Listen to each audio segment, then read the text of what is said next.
삼장 동수역학입니다. 삼장은 굉장히 중요한 부분입니다. 이 흐름의 그 분류를 하면은 유체 흐름이 뭐 관로로 흐르는 관수로 부분이 있고 수로 흐르는 개수로 부분이 있죠. 개수로와 관수의 흐름을 분류를 할 수 있는 가장 기초가 되는 게 제3장입니다. 그러니까 3장은 동수역학 부분으로서 여러분들 배류정류도 나와 있고 유체의 모든 흐름 부분을 다 이해하는 부분이 될 테니까 요거는 숙지를 잘 하셔야 됩니다.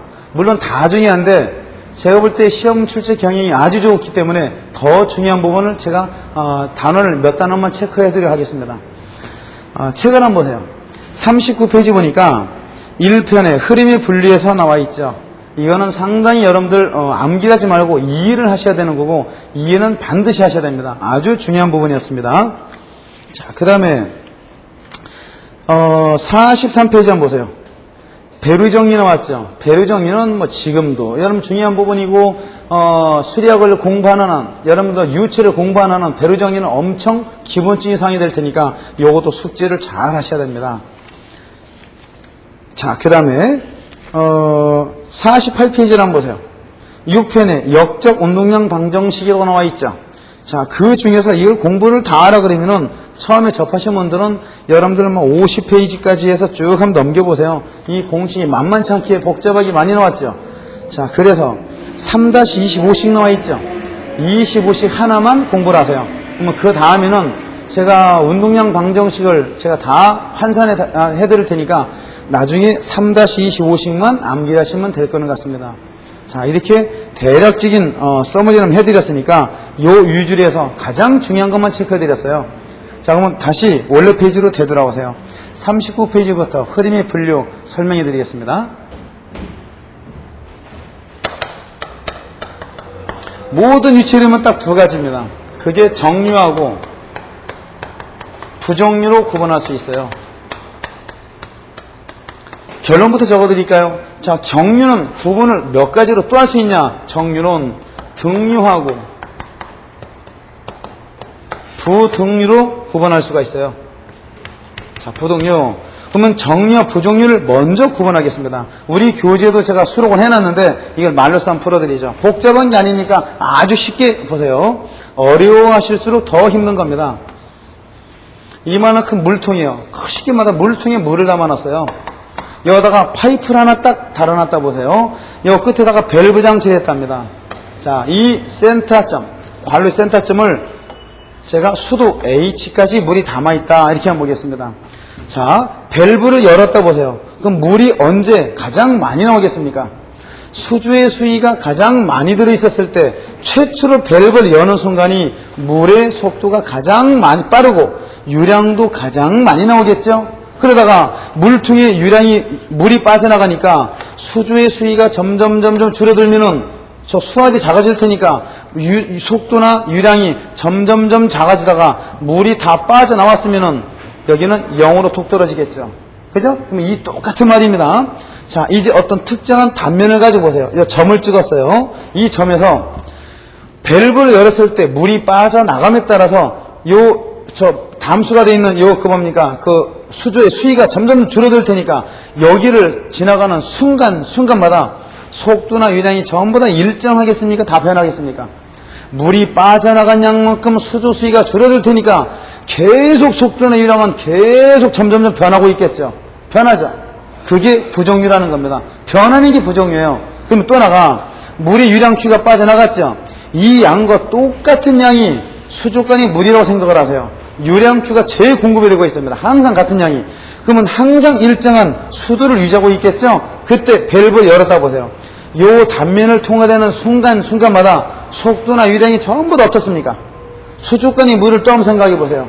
항상 같은 물이 재공급되니까 속도나 유량이 항상 일정한 유량이나 유속이 흐를 수밖에 없겠죠? 일정하죠? 그게 정류예요. 일정하면 정류다. 변하면 부정류라 이겁니다. 그러면 정류를 제가 설명해 드릴까요? 정류라는 부분은 제가 책에도 언급을 해드렸다시피 이 방정식이 나와 있죠.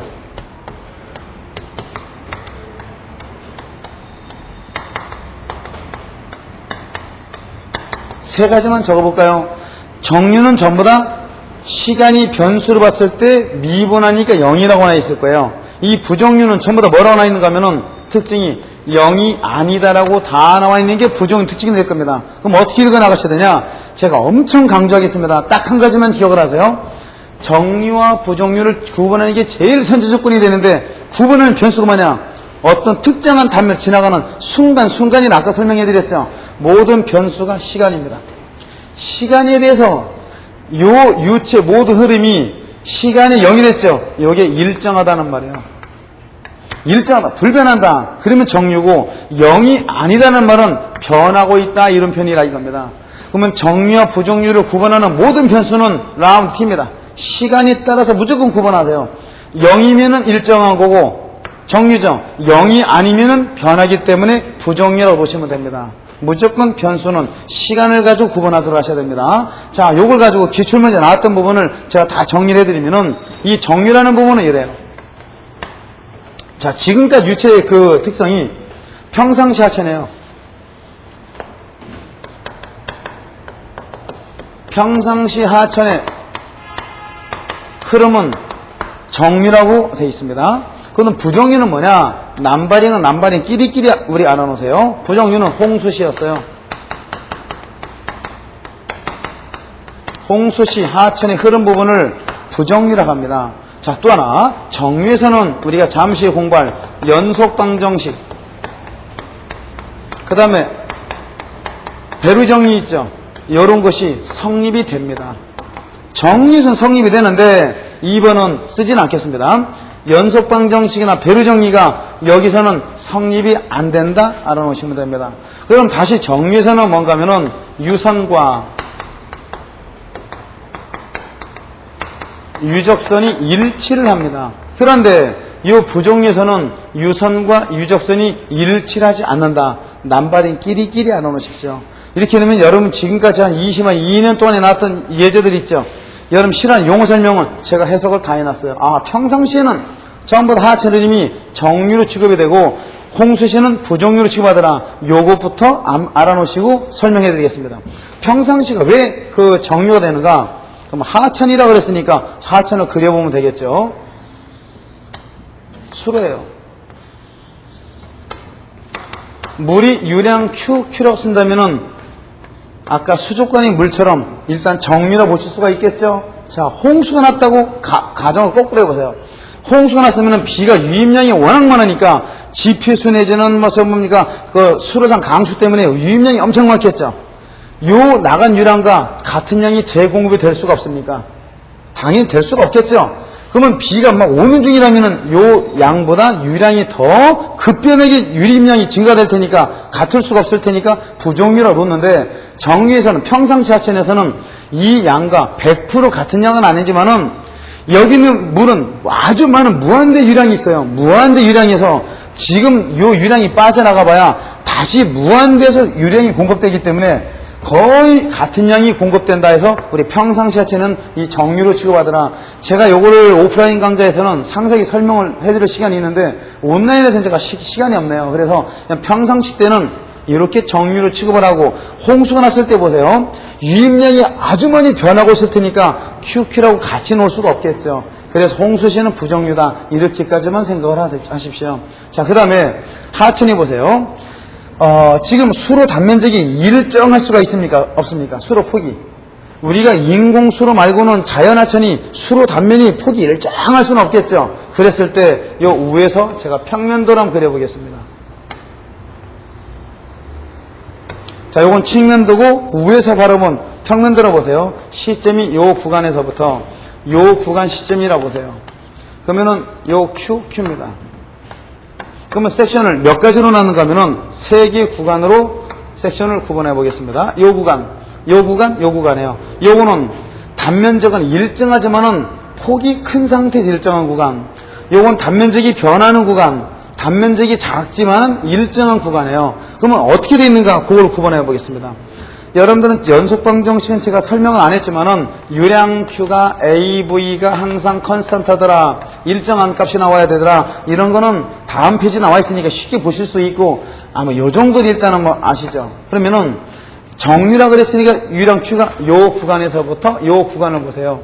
정류라 그랬으니까 요 구간 Q는 일정했어요. 요거는 가정을 제가 뭐라 했습니까? 단면적이 일정하다고 가정했으니까 속도가 일정할 수밖에 없겠죠.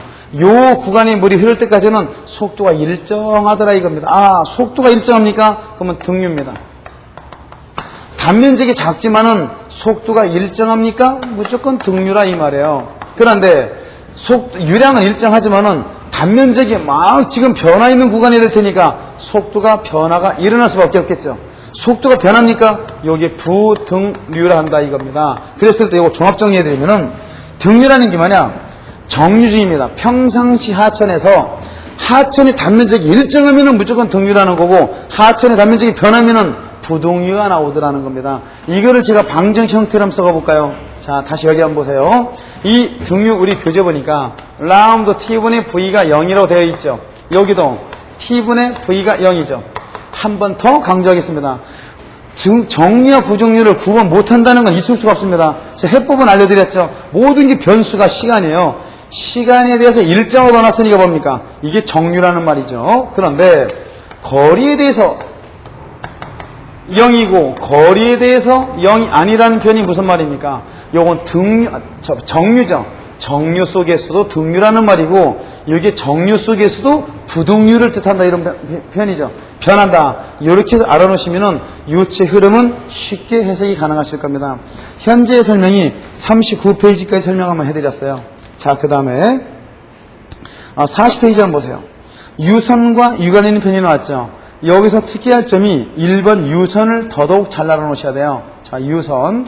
유선이 정의가 두 줄 주어졌죠. 이러이러한 접선이 되는 가상적인 곡선을 유선이라더라 나와 있고 동그라미 1번 보니까 유선은 다른 유선과 교차하지 않는다. 동그라미 2번도 나와 있죠. 요런 부분에서 기억을 잘 하셔야 됩니다. 그럼 일단은 제가 그림 3-4를 보세요. A번에 유선 그려 있죠. 자, 요거를 있는 그대로 한번 그려볼까요? 요게 유선이에요. 그럼 뭐가 유선이냐? 어떤 유속이라는 이런 벡터 성분이 있다 무슨 표현인가 아시죠? 방향과 크기가 있는 것이 속도지 않습니까? 벡터 성분이니까. 자, 이걸 제가 접선으로 그렸죠. 그럼 다시 정리를 해드릴까요? 어떤 물에 유속이 있다고 보세요. 속도는 크기와 방향이 있는 겁니다. 그러면은 어떤 임의 속도에 대해서 이 속도를 접선으로 그리는 가상적인 선이 있겠죠. 이게 유선이란다 이겁니다. 그러면 정의는 그대로 해드렸으니까 정의 두 줄은 이해를 하셨어요. 그런데 실제적으로 유선들끼리 서로 만나냐 안 만나냐 동그라미 1번 내용을 보니까 이해가 잘 안 될 수밖에 없겠죠. 그럼 이렇게 생각해 보세요. 이 앞에 수로가 있어요. 이 앞에 물이 흐릅니다. 그러면 이쪽으로 나한테 물이 달려오는데 물의 입자를 점으로 한번 찍었다 보세요. 물 3차원도로 점을 찍으니까 공중에다가 물을 무한대로 점을 찍을 수 있겠죠. 그거를 제가 칠판에다가 평면상이나마 점으로 찍어 보겠습니다. 제가 평면으로 몇 개를 찍어 보겠는데 여러분 입체적으로 점을 무한대로 찍었다 가정하세요. 1초 동안에 이쪽을 향해서 물이 오는 거를 속도로 벡터를 표시해 보세요. 크기와 방향은 다 있을 거 아니에요. 제가 대충 몇 개만 이렇게 표시 한번 해보겠습니다. 자, 속도, 임의 속도를 가지고 접선이 되는 가상적인 선 한번 그려볼까요? 자, 어떤 걸 택해볼까요? 요런 선을 잡아볼까요? 유선을 그렸죠. 요렇게 유선을 그렸죠. 요것도 유선을 그렸죠. 마음대로 유선을 그려보세요. 그러면 유선을 몇 개가 그릴 수 있습니까? 이 전체를 통해 오는 물량이니까 점은 무한대로 찍을 수 있으니까 이 유선은 개수가 무한대로 그릴 수 있겠죠. 유선은 무한대가 되는 겁니다. 또 하나 유선끼리 서로 만날 수가 있어요 없어요? 절대 못 만난다는 것이 왜 못 나냐? 한 개의 점을 벡터 성분을 한 번은 이렇게 통과시켰고 한 번은 이렇게 교차를 해야지만 만나는 거지. 하나의 유속이라는 성분을 하나만 통과시켰을 때는 유선들끼리는 전혀 만날 수가 없겠죠. 유선은 절대 만날 수가 없더라. 이런 부분을 특이사항은 알아놓으셔야 돼요. 그 다음 동그라미 2번 내용 보십시오. 이거는 오프라인상에서는 제가 설명을 좀 해드리고 싶은데 시험 문제가 기사에서 한 문제뿐이 안 나왔어요. 뭔가 하면은 요상 써있죠. 정리해서 유선과 유적선은 일치하더라. 여기에 동그라미 2번 내용이었죠. 유선에서. 그럼 부정률 일치하지 않더라 이겁니다. 그런데 이거 그냥 유적선까지 알면은 우리 유선이 최근에 경향이 아주 좋은데 이 개념에도 흐트러질 수가 있으니까 요건 요렇다고만 알아만 놓으십시오. 오히려 유적선을 공부할 바에는 3번에 유관 보세요. 정의가 세 줄에서 주어졌죠. 유관 설명이. 자, 세 줄 한번 읽어보세요. 이러이러한 뭐 가상적인 뭐 관을 유관이라더라. 그러면 제가 말을 거꾸로 하겠습니다. 이것도 사실 아다르고 어다른 것 같아요.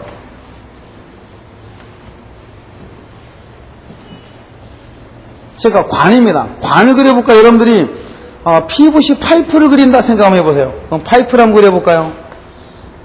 제가 관술에서 어떤 관을 그렸다 보니 관이지 않습니까? 이게 유관이에요. 이 관을 그립니다. 그리면 어떻게 되냐? 제가 선을 그릴 때 동그란 원을 그려놓고 여기에 테두리를 딱 그려놨지 않습니까? 그죠? 자, 말을 하겠습니다. 어떤 원이 개방돼야 됩니까? 폐합돼야 됩니까? 폐합되기 그려놨죠. 폐합된 원입니다. 여기를 물이 통과한다 보세요. 그러면 유선을 엄청 많이 그릴 수 있겠죠? 유선은 무한대 유선이 많이 그려질 겁니다. 그 많은 유선들 중에서 무슨 유선입니까? 가장 최외측 유선이니까 유선들 중에서 가장 외측선만 그렸으니까 저는 파이프처럼 제가 선을 그려놨죠. 이게 가상적인 관, 스트림튜브 유관이라 이 말이에요. 그러면 시험 문제가 참 말이 좀 시험 문제는 어떻게 하겠어요? 제가 그림은 이렇게 그렸죠. 그런데 이거를 개방된 원을 통과하는 물이 있다 보십시오. 여기에 오픈됐으니까 이런 관처럼 안 그려지겠죠? 절대 개방된 원은 안 된다 이겁니다. 자, 또 하나. 많은 유선들 중에서 가장 외측 유선들을 유관이라고 그랬죠. 이게 유관이라고 되어 있는데 유관을 통과하는 유선이 있을 수가 있습니까? 없습니까? 절대 있을 수가 없겠죠. 왜 그렇습니까? 정의를 다시 보세요. 많은 유선들 중에서 가장 외측 유선을 유관이라고 했는데 이게 유관인데 유관을 넘어선 유선이라는 있을 수가 없지 않습니까? 가장 외측이라는 단어가 안 맞기 때문에 이렇게 용어 설명상으로 나왔었어요. 이거는 그다지 어려운 사항이 아니기 때문에 쉽게만 이해를 하실 겁니다. 자, 그 다음에 이 41페이지 한번 보십시오. 3번의 연속 방정식입니다. 이 연속 방정식을 보니까 1번 일찬 흐름의 연속 방정식이라고 되어 있어서 대괄호 1번 보세요. 정류의 연속 방정식. 2번에 부정류의 연속 방정식으로 주어지고 있죠. 자, 여기서 우리가 흔히 공부하는 것은 3-8식이 흔히 공부를 하실 겁니다. 그러면 3-8식인데 3-60과 70은 우리 기사시문제 한 번 나왔어요. 어떤 형태냐? 결론은 우리가 안 쓰죠. 왜 안 씁니까? 타이틀 동그라미 1번 보세요. 압축성 유체라고 되어 있으니 우리 안 쓰죠. 우리 무슨 유체를 다루고 있습니까? 비압축성 유체를 우리 수력은 다루고 있으니까 3-8식만 다루고 있다 이겁니다. 그럼 이 그림 설명해 드릴 테니까 한번 보세요. 우리 교재 그림도 3-5라는 그림 한번 보세요. 꼭 PVC 파이프처럼 그려놨죠. 이게 유관을 그려놓은 거예요. 아, 유관이 또 혼동됩니까? 그냥 유관도 가상적인 관이기 때문에 여러분 파이프 관로로 생각하셔도 무방합니다. 일단 유관이 정상적인 그림이었었어요. 자, 그랬으면은 유관 내지는 여러분들이 생각하기는 관로로 보십시오. 자, 어떤 요 단면에서 요 단면적이 A1 하겠습니다. 요 부분의 단면적을 A2로 하겠습니다. 요때 통과 유속을 V1, 요때 통과 유속을 V2라고 해보죠. 그러면 정류라고 돼 있었죠. 정류의 연속 방정식이니까 이 유량이 Q, 요때 유량도 Q가 나올 거 아니에요. Q를 적어볼까요? Q는 A1 V1이죠. 요때 통과 수량 Q를 적어볼까요? A2 V2인데 QQ가 같지 않습니까? 이퀄이죠. 이게 연속 방정식이에요. 한 번 있으니까 요 식은 Q는 AV가 항상 일정하더라. 그래서 요 공식이 연속 방정식은 정류의 연속 방정식이 된다. 그런데 우리 비압성 유체죠. 비압성 유체니까 밀도가 단면적에 따라서 압축이 안 되기 때문에 일정하지 않습니까? 그래서 비압성 유체 연속 방정 형태라 되어 있는데 우리 3-60으로 되어 있죠. 이건 모르셔도 됩니다. 하지만은 한 번 나왔으니까 설명을 해드릴 테니까 우리는 안 씁니다. 수리학에서. 자, 이 단면적에서 연속 방정을 씌워보니까 A1 V1은 A2 V2로 적었는데 압축이 큰 단면적에서 조그마한 단면적으로 눌려서 들어가니까 그만큼 눌리니까 밀도가 변화가 있겠죠. 그래서 원지역 1번 지역입니까? 로원 2번 지역입니까? 밀도가 차이가 있더라 이 말이에요. 그래서 이게 압축성 유체 연속 방정식이라 이런 표현이 주어진 겁니다. 그 다음 공식도 마찬가지죠. 그 다음 공식 3-7식이 주어졌죠. 이게 밀도로 표현하는 말이나 이걸 단위 중량으로 환산하는 말이나 같은 표현이니까 그래서 형태가 M은 질량 유량이라고 나와 있고 G는 중량 유량이라고 표시는 나와 있는데 이런 형태는 우리 본문에도 문제가 나와 있으니까 한 문제만 형태 그걸로만 만족해 하십시오. 자, 그 다음에 3-90 보세요. 부정유의 연속방정식이죠. 그러면은 하나만 테스트 해보겠습니다. 제가 3-90을 한번 적어볼까요? 라운드 t분의 라운드 뭡니까? a 플러스 라운드 s분의 라운드 av 이퀄 0이다. 요 방정식을 적었어요. 우리 3-9식을 확인해 보세요. 그대로 적어놨죠. 무슨 방정식 돼 있습니까? 부정유의 연속 방정식 돼 있죠. 그러면은 이게 거꾸로 정유입니까 부정유입니까 어떻게 판단할 수 있어요? 아주 쉬운 방법 설명 다 해드렸습니다. 한 번만 좌측 칠판으로 가볼까요? 자, 이쪽 부분에서 정유와 부정유를 구분하는 방법은 무조건 변수가 뭐랬습니까? 시간입니다. 만약에 흐름이 정유라면은 시간이 일정하니까 무조건 0이 나오겠죠. 자, 이 만약에 정유라고 보세요. 정유라면은 변수가 시간에 대해서는 전부 다 일정하니까 이 항이 안 나올 거라 이 말이에요. 부정유니까 0이 아니기 때문에 이 방정식이 나온다 이겁니다. 이게 연속 방정식이고 기사시험에 요 연속 방정식 중 옳은 것 골라라 한 번 나왔었어요. 그러면은 이 만약 흐름이 부정유라고 해보겠습니다. 정유라고 해보겠습니다. 만약에 이 흐름이 스테디 플로 정유라고 가정을 한다면은 이 방정식에서 뭐가 없어집니까? 라운드 t분의 라운드 a 이퀄 0이 쓸 수 있겠죠. 바로 뭡니까? 라운드 s분의 라운드 av 이퀄 0이라고 볼 수 있겠죠. 요게 정유의 연속 방정식이에요. 그럼 이건 미분꼴이니까 거꾸로 적분하니까 av 이퀄 상수 c라고 볼 수 있고 요게 유량 q지 않습니까? 같은 형태의 꼴이 지금 떨어지고 있죠. 그죠? 요것도 한 문제 형태의 꼴을 주어졌으니까 많이 나온 식은 아니고 결국은 전부 다 뭡니까? 정유의 연속 방정식만 쓰고 있으니까 연속 방정식은 거의 다 요런 형태로 우리 실무적으로 쓰고 있으니까 요거를 기억을 잘 하세요. 그러면 한 가지만 더 추가 설명해 드리죠. 41페이지에 오른쪽에 참고를 보세요. 연속 방정식은 질량 분리변 법칙을 의미한다 써 있죠. 요런 형태가 시험 문제 많이 났습니다. 아하, 연속 방정식은 질량 분리변 법칙을 표시한다 돼 있죠. 그러면 꼭 비교하세요. 뭐가 비교하시는가 하면은 43페이지 보세요. 피셨죠? 거기에 대괄호 1번에 한번 보세요. 가정이 나와 있죠. 거기에 대괄호 4번을 보세요. 배류정리는 에너지 불변의 법칙을 표시한다 돼 있죠. 앞으로 공부할 배류정리는 에너지 불변의 법칙을 표시하는 거고 지금 공부한 연속방정식은 물리학에서 말하는 질량 불변의 법칙을 표현한다. 자, 요런 걸 뜻한다. 서로 비교가면서 꼭 염두하셔야 됩니다. 요런 형태 시험 문제가 최근에 몇 번 나왔어요. 자, 그러면은 다시 42페이지를 보겠습니다. 3천 흐름의 연속방정식이 3-10식부터 13식까지 주어졌죠. 이런 거는 제가 학원 강좌에서는 제한 시간이 있기 때문에 제가 이론을 설명해 드렸습니다.